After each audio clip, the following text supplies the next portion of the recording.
गर यही मयार दयानत है तो कल का ताजिर। गर यही मयार दयानत है तो कल का ताजिर बर्फ का बाट लिए धूप में बैठा होगा। आदाब, मैं हूं तारिक आजमी और आप देख रहे हैं PNN 24 न्यूज। खबर वही जो हो सही। हमारे बुजुर्गवार मोहतरम जनाब इमरान उस्मानी साहब का ये कलाम है जो बहुत खूबसूरत है कि गर यही मयार दयानत है तो कल का ताजिर, या ताजिर का मायने होता है व्यापारी, बर्फ का बाट लिए धूप में बैठा होगा। कुछ ऐसे ही हालात बनारस में है। कहने को महिला सुरक्षा के नाम पे पिंक बूथ खुल रहे हैं और महिला सशक्तिकरण के लिए पर्ची और रिफ्लेक्ट बांटे जा रहे हैं, मगर बनारस की सेंट्रल यूनिवर्सिटी BHU की IIT की एक छात्रा के साथ 1 नवंबर की देर रात यौन शोषण होता है उसका। अगर आज तक से जुड़े रोशन जायसवाल की इस रिपोर्ट पर आप ध्यान दें तो रोशन जायसवाल ने आज तक में अपनी रिपोर्ट में लिखा है कि पीड़िता ने अपने 164 के बयान में गैंग रेप की पुष्टि की है। 1 हफ्ते से ऊपर का वक्त गुजर चुका है, पुलिस के हाथ खाली हैं। हंगामा शुरू हुआ, IITians स्टूडेंट्स धरने पे बैठ गए। धरने के दरमियान कैंपस को 2 हिस्से में तकसीम करने की मांग होने लग गई। इन सबके बीच में BHU प्रशासन ने वैसे एक पत्र जारी करके इसका खंडन किया है कि BHU कैंपस 2 हिस्से में तकसीम नहीं होगा, मगर इस पूरी घटना की चतुर्दिक निंदा हो रही है और अभी भी पुलिस के हाथ पूरी तरीके से खाली है। कोई बड़ी घटना होने के बाद ट्रांसफर पोस्टिंग का काम कोई नया नहीं है। कुछ ऐसा ही लंका थाने में हुआ। लंका थाने के इंस्पेक्टर का ट्रांसफर किया गया और चौक इंस्पेक्टर शिवाकांत मिश्रा को लंका थाने की कमान दी गई। अभी 2 दिन ही गुजरा है। 7 पुलिस की टीमें लगी हैं शिनाख्त करने में। हमारे सूत्र जो पुलिस से जुड़े हैं वो बताते हैं कि अभी तक शिनाख्त ही नहीं है कि आरोपियों में शिनाख्त किसकी है। 3 आरोपी बताए जाते हैं जो एक बाइक से थे जिन्होंने इस पूरी घटनाक्रम को अंजाम दिया। यही नहीं, उस छात्रा की नग्न तस्वीरें बताई। ADCP वुमेन ममता रानी जी से हमारी टेलीफोन पे बात हुई तो उन्होंने बताया कि काउंसलिंग, छात्रा की, पीड़िता की काउंसलिंग हो रही है। बहरहाल हम मुद्दे पे ही रहते हैं, अपने वीडियो के उद्देश्यों को भटकाते नहीं है, इधर उधर नहीं लेके जाते हैं। इस पूरी घटना में BHU प्रशासन के अंदर, BHU कैंपस के अंदर सुरक्षा तंत्र की दोबारा कड़ाई खोल दी है। BHU प्रोक्टोरियल बोर्ड से जुड़े हुए हमारे कुछ सूत्रों के अगर माने तो वहां के CCTV कैमरे प्रॉपर काम नहीं कर रहे हैं। अंधेरे की बात है कि अंधेरा आ रहा है या प्रॉपर काम नहीं कर रहे हैं।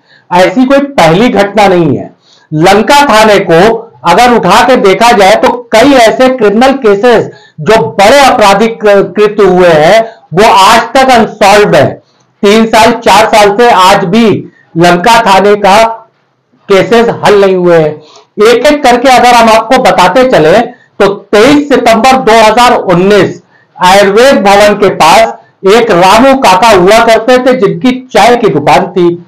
देर रात किसी समय ईंट पत्थर से उनका सर कुचल करके हत्या कर दिया गया था। घटना स्थल पे पुलिस पहुंची थी, फॉरेंसिक टीम भी पहुंची थी।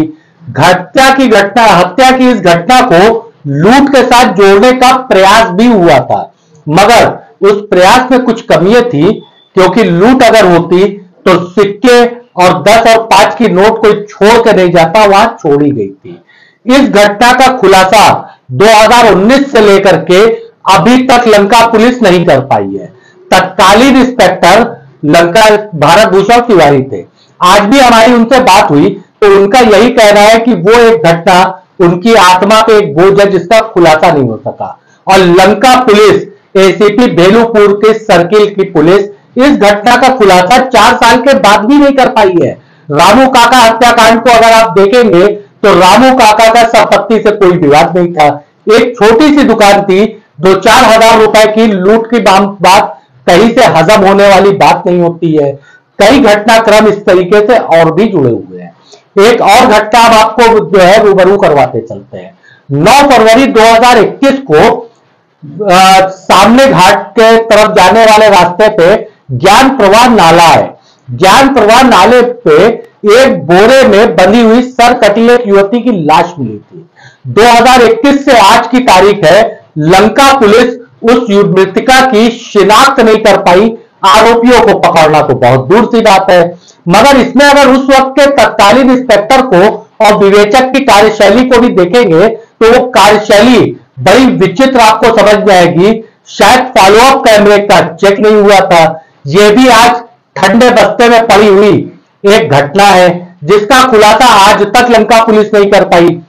2021 की घटना 19 दिसंबर की अगर हम आपको बताते चले तो नरोत्तमपुर निवासी राज सिंह की लाश बरामद हुई थी।